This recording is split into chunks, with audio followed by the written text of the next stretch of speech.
How's it going, Blamers? Welcome to Blame It on Mel. Okay, real talk. What makes someone sign up to be a polygamist wife?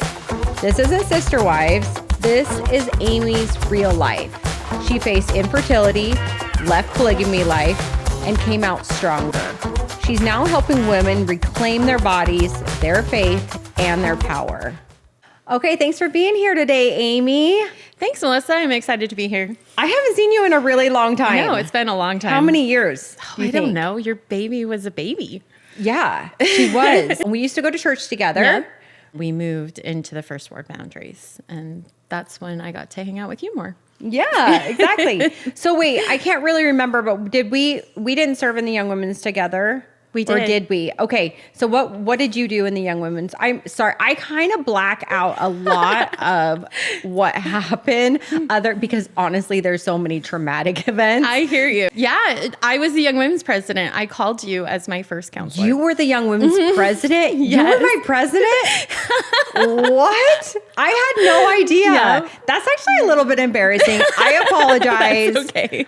Okay. So I was in the Young Women's presidency twice. Yeah. Back to back. Okay. Gotcha. So how long were you the Young Women's president? Over a year. I don't know, maybe longer than a year. I don't remember. I'd have to go back. That's not really very long. I don't for a Relief remember. Society president. Yeah, when you were sharing that on your story, I was like, what? Like, we served together in the Young Women's. Like, what is she talking about? We didn't serve together very long because I remember you had actually asked to be released. Did I? Because of stuff that was going on. And I mean, you didn't tell me what was going on, but you had a lot going on. And, now understanding a little bit more about your story, probably some of the stuff you shared. I did experience so much trauma. Even a lot of the stuff that I've shared, I've only touched on it. I don't even remember particulars. I remember you teaching the girls about modesty. Yeah, they like to do that to me. They like to do that to me and select me to talk to them about how they should dress. And I think it was because I had such a hard time with it. And I don't like telling people what to do. And I also always felt like that was, that should be the parents' decision. That, like if your child leaves the house dressed like that, I feel as though the parent should talk to them and that it shouldn't be me that has to talk to them. I hated that part of the job. I hated having to feel like I was policing them. I did not like that either. I remember even a mom coming to me and saying, I need you to talk to my daughter. She's wearing this. And I was like, but she left your house dressed like that. I think the worst was a mom that came to us and was like, you need to talk to the girls because they're seducing my young man. Da, da, da, da. And I was just like, please do not put that blame on our girls. It would just make me so mad. It was hard. So I had a really hard time because I think he was the Young Men's president at that time. And so we were both required to be there on Wednesday nights and for all of the activities. And I was having to get a babysitter for my kids before I would bring my kids with me. But it was just too chaotic. I didn't feel like I could be there for the girls. I also... people would be upset too that my kids were running around because I can't. I mean, there's no way for me to be a mom and make sure these little kids are behaving themselves for 2 hours. It's hard. It's really difficult. And so I think that was a lot of the reasons because I just felt like, I mean, we shouldn't be doing church callings where it brings both parents out of the home at the same time and you're having to get a babysitter. And it was impossible to get a babysitter because all my babysitters were at Young Women's. Yeah. So it was very difficult. Well, and if I remember correctly, even when Brandon was in the bishopric, he was the second counselor, right? Because the second counselor is over the youth. So even if he wasn't in the Young Men's presidency, he still had to be there. He still had to be there on Wednesdays, right? So we were both there on Wednesdays, and same thing. And I would have to get babysitters. And all the babysitters were in the Young Women's. Okay, so that's a recap of just kind of our history. I hope you forgive me that I forgot that. I am really, really sorry. I know how it is. Yeah. So where are you from? You're not from that small town, right? So where did you I'm grow actually up? from the big city. I grew up in Salt Lake. Salt Lake City. Well, You're the Salt from Lake Valley. You're from Zion? Yes. Yeah, Okay. I'm 9 generations deep on all Wow. sides. I have ties to Brigham Young. I have ties to Joseph Smith. Like I mean, if there's a Mormon gene, I have it. Yes. Like, yeah. A pioneer is what you would say. Yes. So I was raised on like all of the stories of my ancestors and the miracles and all of that, you know, that we are raised with. What does that mean? The ancestors and the miracles? Well, like, what do you mean? because I had ancestors that were part of the Willie Handcart Company and all of the different miracles that they'd experienced.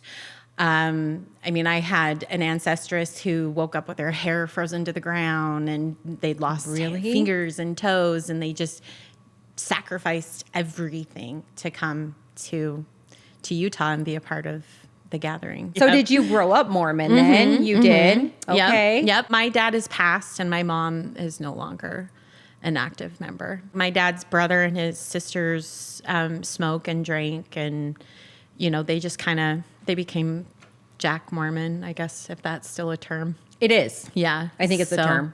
Yeah. Yeah. So, and I remember, you know, encountering them because we were very Mormon. We were very religious. We went to church on Sunday. We didn't shop on Sunday. My dad, I remember him going to the grocery store before midnight so that, you know. like on Saturday night? On Saturday night so that he wasn't shopping on the Sabbath. And we weren't as crazy. I mean, like we could wear regular clothes after church and, and we could watch some movies and we did things as a family, but you know, there's different levels. Did you have the one set of earrings? Yes. Okay. And I didn't get them until I was 8 because I was old enough to make that choice. That was my mom's role. Oh, but I feel like that's actually just kind of culturally, that's a lot. It probably is.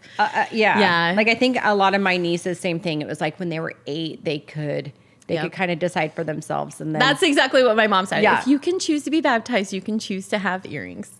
Right. Yes. Okay. That makes sense. And then tattoos. You didn't do the tattoos. Still no. Yep. Still no tattoos. So what did you grow up Mormon all the way through high school? No. My family got involved with the political movement that was happening at the time with Bo Grites. Yeah. Really? Yeah. Okay. And that happened. I mean, not like they didn't like work with him, but they voted for him and they followed that movement a little bit. And at that point, what was that movement? He was very conspiracy theory driven, you know, end of the JFK world. was murdered, or what, you know, that it was behind the scenes and all of that. Okay. And there's conspiracies all through the government and he was actually a Mormon too. So it was like, oh, he's one of our people and he was a Green Beret or something. Something if I like that. Yeah, I was right? I was a child, but I do remember that was kind of the beginning of our shift. We kind of started shifting into a more very right-wing political sphere and more so than an average Mormon living in Salt Lake in the 90s was.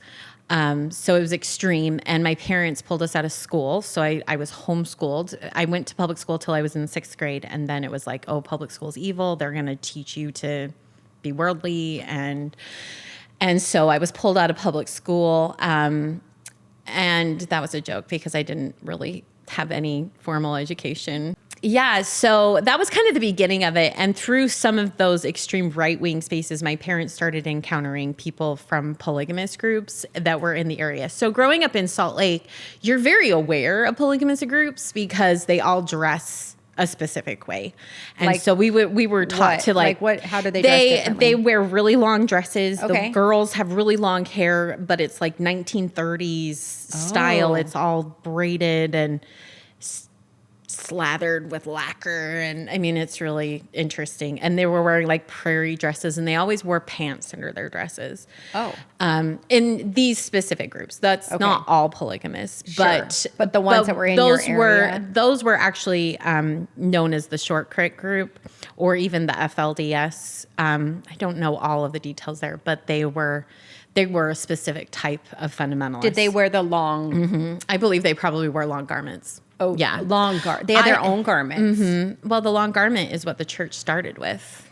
They had a very long, open garment. Okay, so the mainstream Mormon church is basically what a lot of these groups still believe, but they believe what was originally formed and what hasn't changed over the years. So the premise of most of them is when the manifesto happened in the 1890s. So the manifesto, if you look in the Doctrine and Covenants, there's a manifesto that Wilford Woodruff, that basically, that was when the church as a whole stopped living polygamy. Okay. And I thought it was because it became like illegal. No. Okay. I mean, John Taylor, it was always illegal. It was illegal when Joseph Smith lived it. But as far as I know, every state that the saints lived in, it was illegal. So even in the early days in Nauvoo, when Joseph Smith was living it, when they all started, it was always illegal. Okay. I'm not a historian. I could be wrong, but you know that's more what than, I understood. You know more than I do, for sure. So where was I going with that? So you were talking about the long garments. Oh, yeah. Right.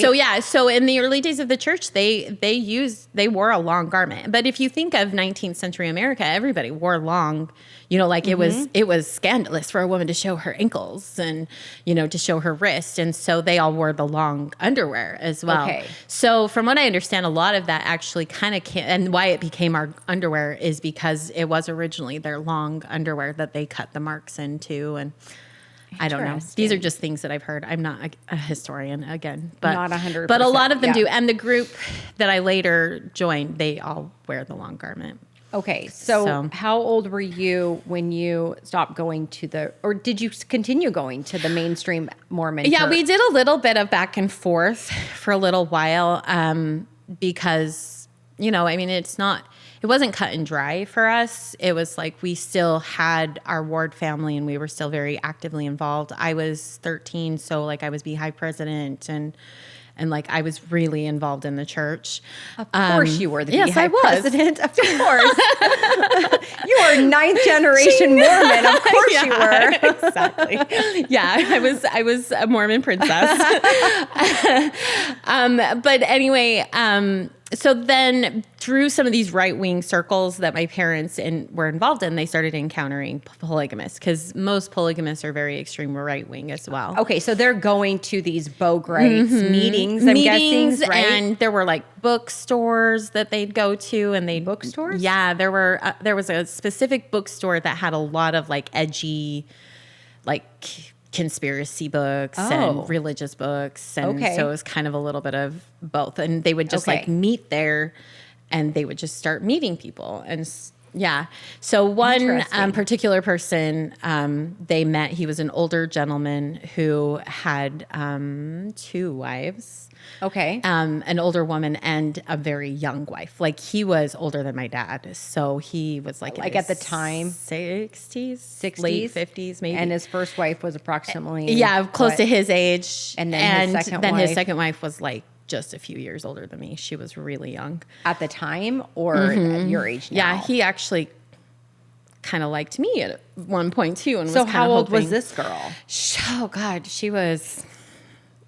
Let me see. I was 13. I think she was probably, when we met her, she was like 18. I don't know if he was involved with her before that. Okay. She was a teenager.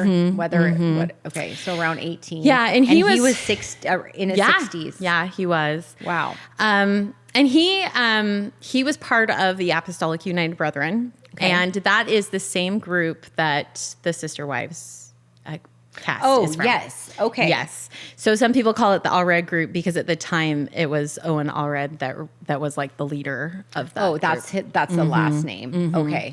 So we started going to their meetings, and it felt very like the church because they feel like they're a part of the church. You know, you're talking. It was church meetings. It wasn't end of the world Republican. No. I mean, I guess sometimes that would kind of be just like we do at church. You know, where it's like, oh well, we're gonna walk to Jackson County someday, and you know, like all of that. No, I've never heard that. Really? What do you mean we're walking to Jackson County? You lived in our area and you never heard that? No, I've never heard that. What does that mean?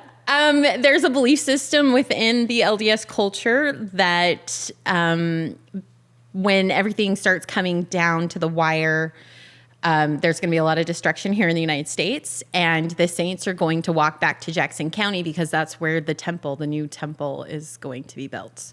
What? Where the New Jerusalem will be. Yeah, where did that information come from? It's always, as far as it started with Joseph Smith. He said that somewhere? Uh-huh. Yep. And everybody knows that? And Brandon's nodding his head, yes. Well, I believe it, but I've never heard that. I've never heard that in any church meeting. I've never heard that in general conference. I've never because heard that. It stopped. So back when I was growing up in the 90s, I don't remember encountering it a whole lot. I do remember one year at girls' camp, they were joking about the reason why they made us hike so much was because they were prepping us to go back to Jackson County.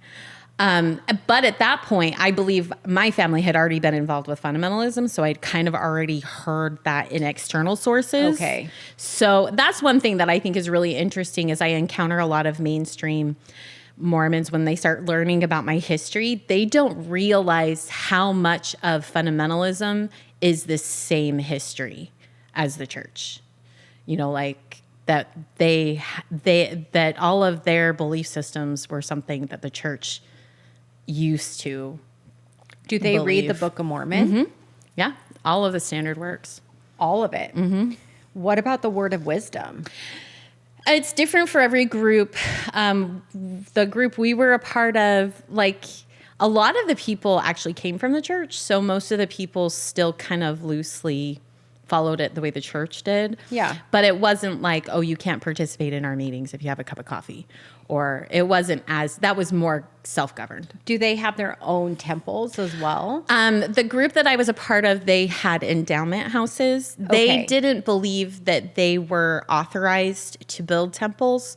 So their premise is that when the church, in the 1970s, when they allowed African descent people to go into the temple, that they believed that it was polluted at that point because they believe in those older belief systems that of the curse of Cain and all of that. So they believed that these people should not have priesthood, and they believed that it was basically a pollution of the temple. So at that point, that specific group actually got a revelation that they could start performing the endowment for their members. Before that, they actually would have their members go to the church.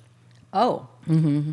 And they would go to the church and they would get the temple endowment and even pre-1970s. Even the ones that were living in polygamy? Yeah, a lot of times they would just kind of keep it under the wire. Okay. And yeah, how do they do that as far as like their records and things like that? They just didn't. It just wasn't public knowledge. Okay. You have to understand too that a large part of the polygamist culture, and I was coming into it kind of at the tail end of this. This was pre-Sister Wives. This was pre all of the everything happening there. There was a lot of silence around it. Like it was secrecy.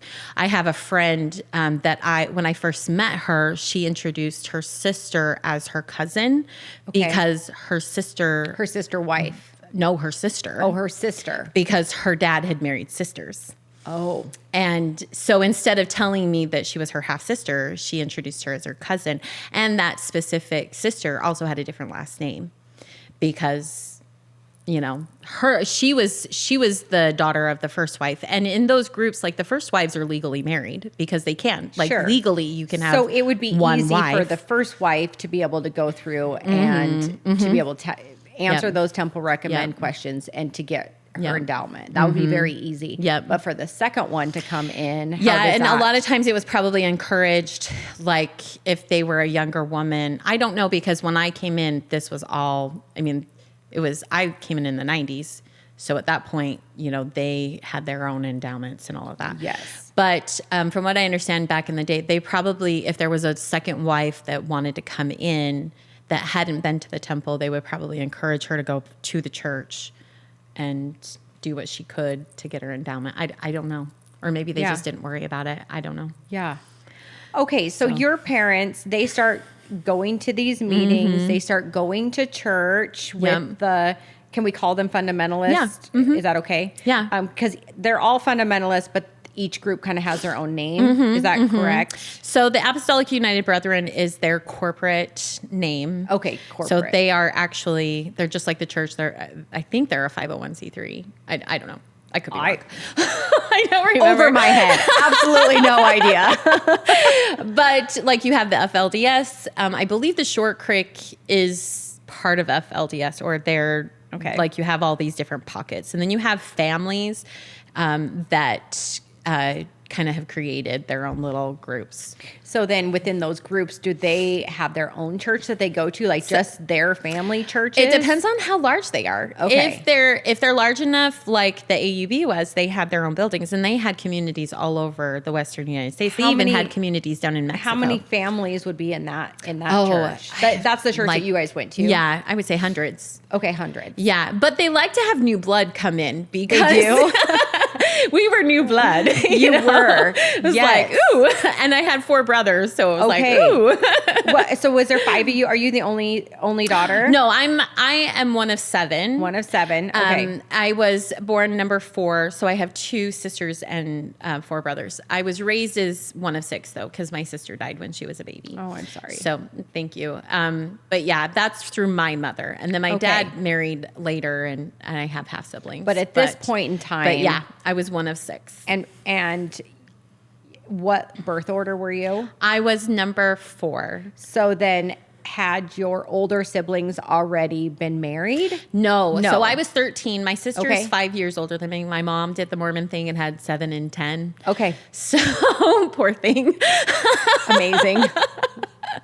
So, but yeah, so we were all really close. I think the furthest apart was 18 So how months. old was the oldest? She was 5 years older than me, so she was 18. And So she 18. didn't get involved with the group right away. She actually was involved. She didn't even participate in homeschool. She was further along in school and decided that she wanted to stay in school. So she had stayed active in the church for a lot longer. She'd finished high school. She's the only one of us who actually have a high school diploma. Okay.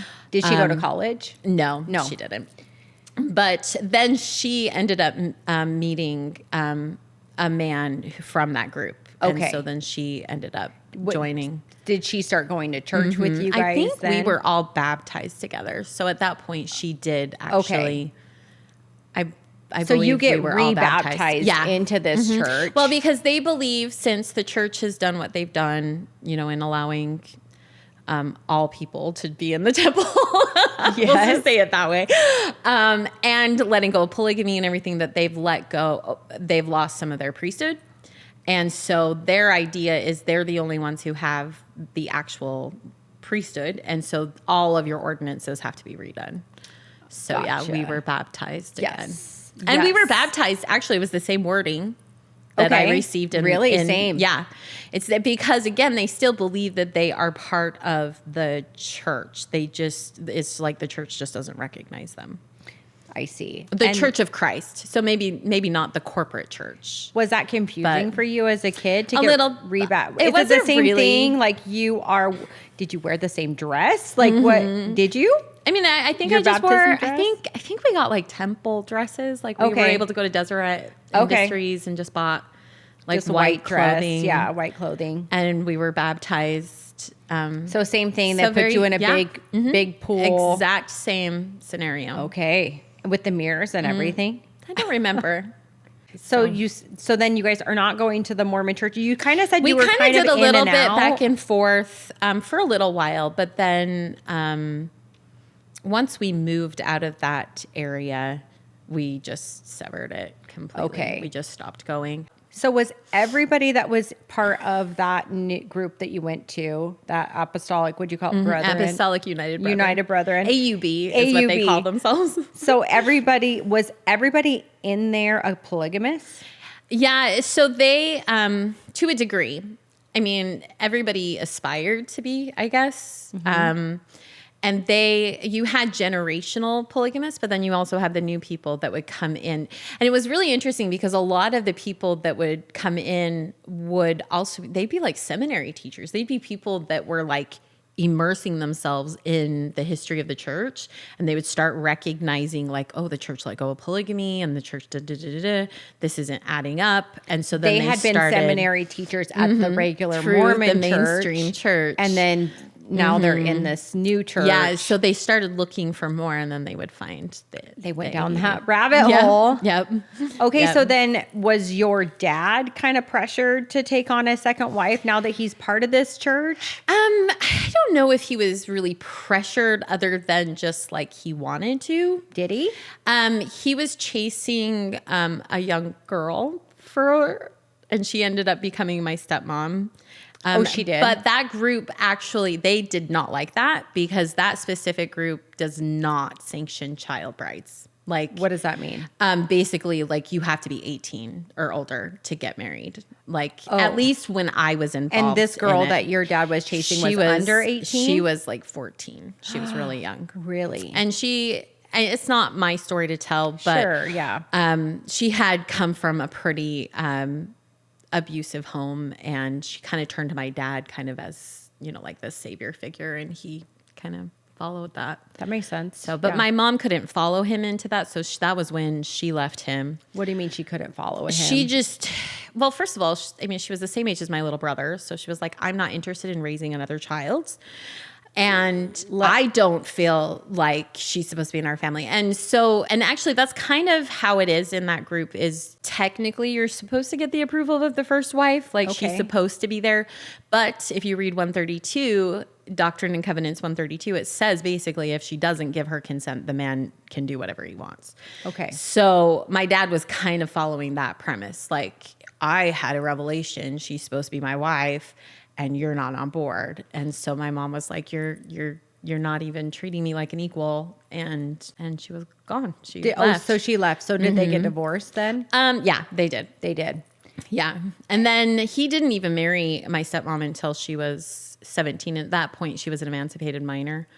Okay. So, and at that point, they were not involved in the group. Because again, that specific group does not sanction that at all. They're actually very anti marrying children. So right. Well, I think that's good. That's a positive, right? Yes. That's a positive. And I guess I should also note that they are some that you would go into Utah and you wouldn't know they were polygamists because just like on Sister Wives, like they dress the same way. They dress normal. We do. Is their garments still long? Yeah, they do still wear long garments. So they'll wear long sleeves and long pants. So that would be like the only exception. Like in the middle of the summer, you might be like, gosh, aren't you hot? Right. Well, so then was your mom dressed like that too? Okay. Yeah. So she was wearing my parents did go through their endowment. They got. So when your mom and your dad divorced, then did your mom continue going to this church? No, she did for a little while, but then she got online and she actually met an independent. So an independent is somebody that's not affiliated with any of the main groups. Okay. They just kind of do it on their own. And he was actually very unique because he wasn't even Mormon. He was Baptist. Oh. It actually kind of sounds like a bad joke. Like he was Baptist. A little bit because aren't Baptists and Mormons like they are mortal enemies, right? So he was one of those that read the Bible and was like, they lived polygamy in the Bible, so this must be biblical. This must be something that we can do. Okay. And his wife was Pentecostal. Okay. So and then they met my mom online, and she went out and they lived in Pennsylvania, and she followed them out there. Did she take you guys or leave? No, she left us with my dad. And how old were you when that I happened? was 18, so 18. I was older. I was very immersed in the group culture. I was, how I am. I go all in, right? Yeah. So your mom became a polygamous wife. Yes.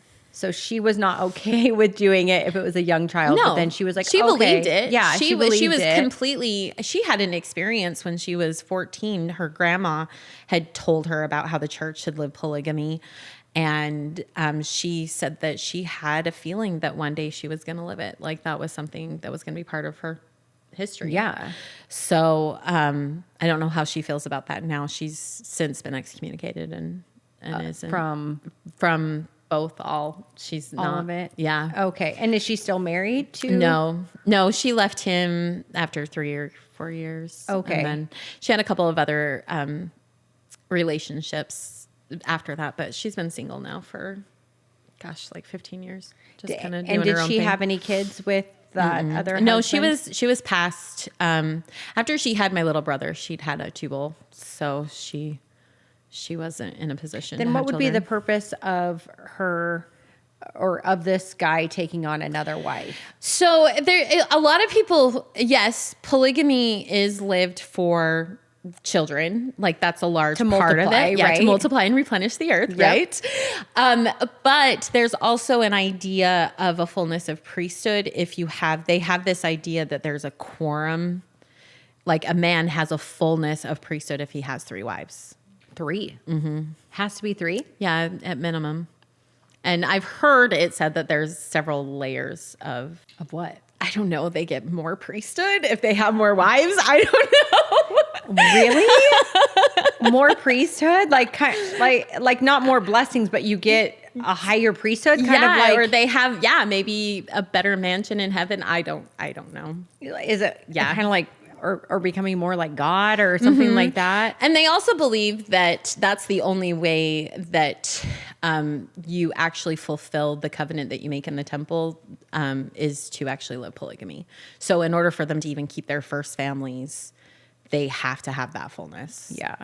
So then you go on to get married at some point, right? Okay, so there was a whole huge debacle. Like my parents split up. My family was just like all over Utah. I was 18. I was single, living on my own. I was just very in a lot of unrest. And 9/11 happened. Okay. And of course, I was raised in an apocalyptic culture where this is the beginning of the end. Jackson County, there's going to be destruction. And I was living on my own. There were some things happening in the group. One of their members, their quorum of the 12, because they have a very similar structure. They do. That we do. Yeah. They had the 12. I think they called them the council. Okay. But this particular member had just been convicted of sodomy of his stepdaughter. Oh, no. Yeah.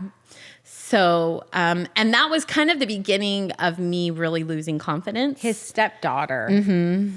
And he ended up going to prison. Okay. It was pretty bad. So that was kind of the beginning of me losing confidence in the group, because I was like, if you're called of God, why would you call somebody, why would that person have such a high? So that was kind of the beginning of that. And so at that time, my sister, like I told you, she married in the group, and her sister-in-law and I were really good friends. And she had actually left the group and married an independent. And when she had first met him, so an independent is still a polygamist. They're just part of a different affiliate. He was not affiliated with any specific group. No, just on their own. Just on his own. Okay. Yep. So she and I were really good friends when she was in the group. I started striking up that friendship again, and I was feeling very unsettled and worried about the world ending, and I was living all by myself at 18. And so I went out and visited her and her husband, and I agreed to become their second wife. So you were friends with her.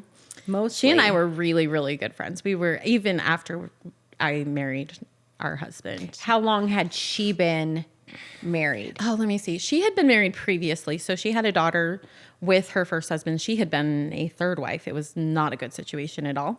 Why? It's not really my story, so I don't want to tell too much about it. But as far as being, he treated her kind of like a mistress. Okay, like she didn't have her own home, and he refused to have children with her because she wasn't dutiful or whatever. It was garbage. No problem. Yeah. But so she left that situation. She was single for quite a while when I knew her. And then she married our husband. And at the time she had actually come in as a second wife. He had a first wife at that time as well. So she lived at polygamy with them for a little while. This is your friend. This is my friend and later sister wife. Okay.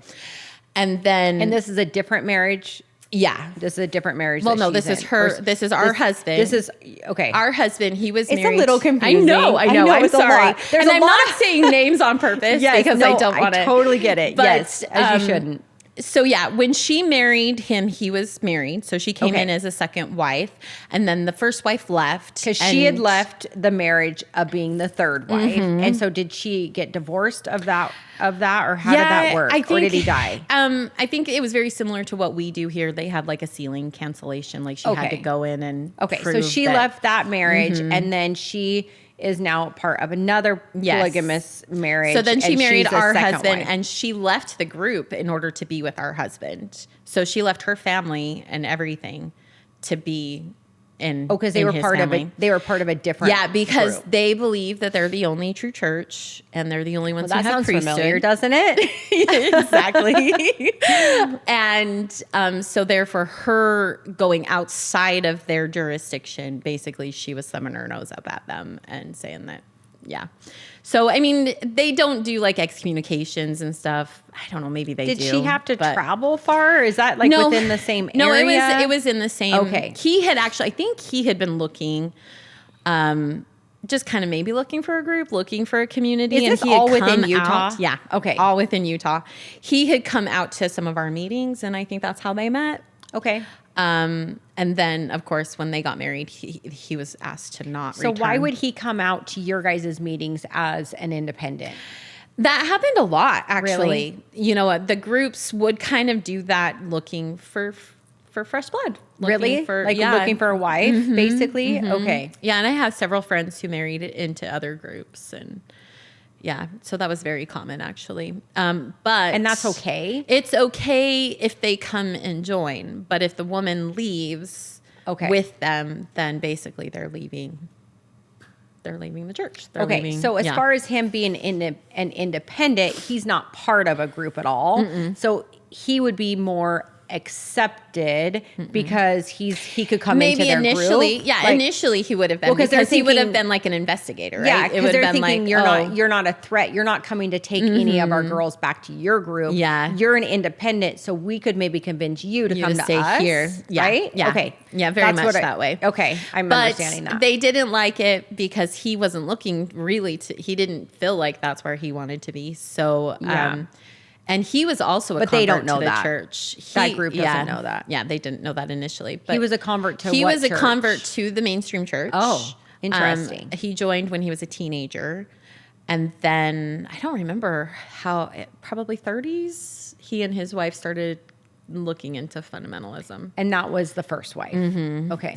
And he was really good friends with a man named Ogden Crouch, who is a prominent name in fundamentalist circles because he wrote a lot of fundamentalist tracts anyway, and that's part of my story later. So that's kind of why I brought it up. Yeah. So anyway, getting back on track. Yes. So 9/11 had happened. My family's just all over the place. I was feeling very unsettled, feeling like the end of the world was going to happen any second, and I was going to be caught in the middle of it, a single woman. I lost my confidence in the group that I was. You are not going to be able to walk to Jackson County on your own. Exactly. As a woman, you need a man to help you walk there. And he was a prepper. Okay. So they had a piece of property out in the desert, and he had like containers full of supplies because he was going to be prepared when the world ended. And this girl that was your friend, was she similar in age? No, she was 7 years older than I am. Okay.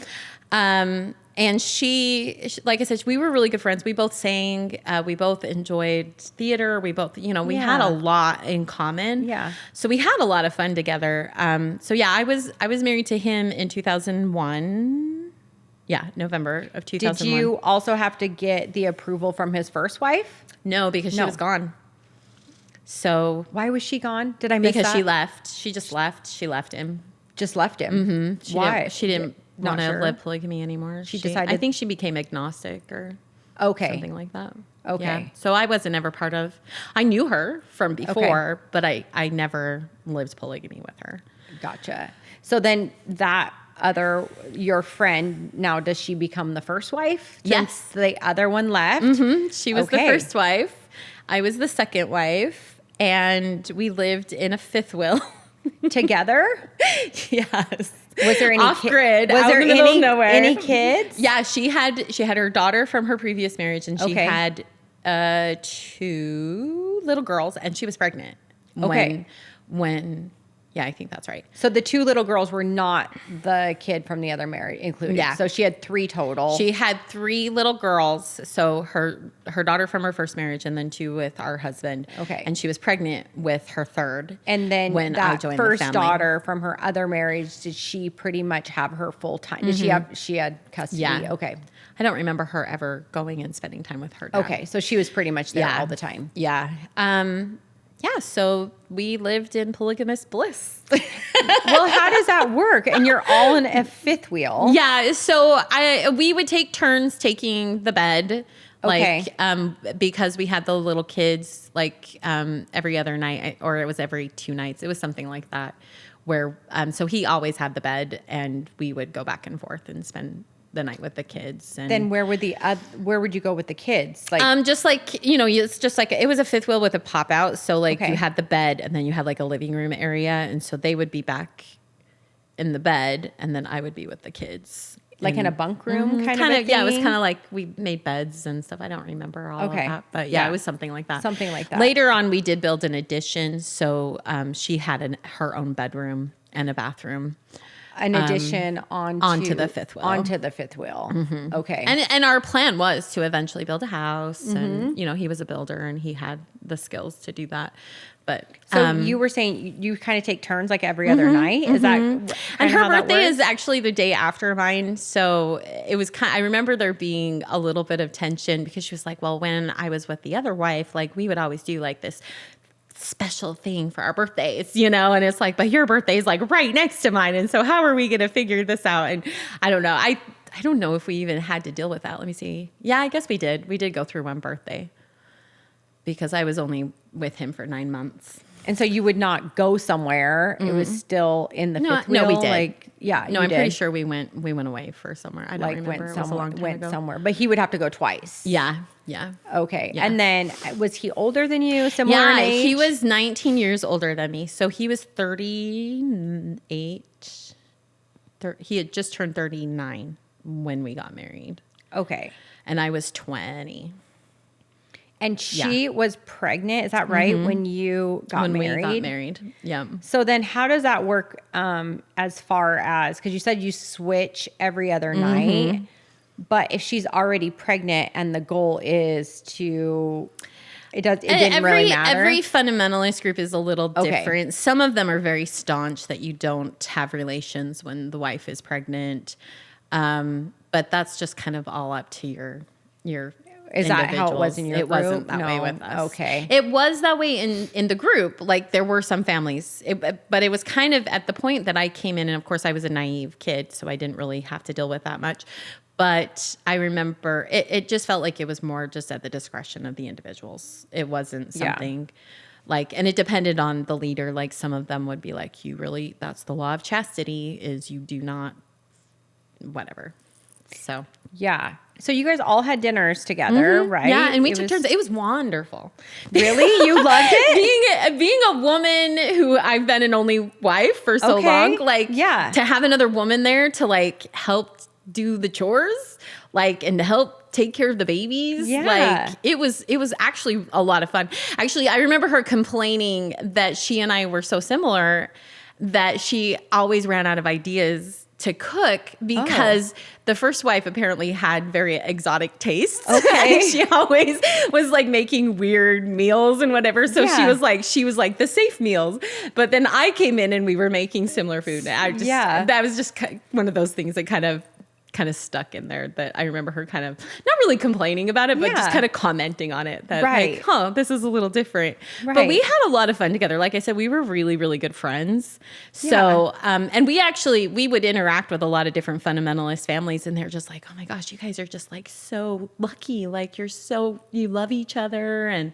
But we were still newlyweds too. Like 9 months is, well, you were a newlywed. They weren't, right? But at the same time, like we were still new in this whole relationship thing. We just did not have time really to really have any real fights, differences, or anything like that. Yeah. Well, was there any jealousy ever? I think maybe a little, but because she had been a plural wife before, and she was also raised in it. Like she approached it differently. Like she had been the wife that everybody was jealous of, and that was kind of, so for her it was like, I want you to feel like you're an equal. And we even, like some polygamist families, they'll like each wife will have their own home. And we were like, no, we love each other. We don't want a part-time dad for our kids. Like we want, we don't want to live plural monogamy. Basically, we wanted to be together. Right.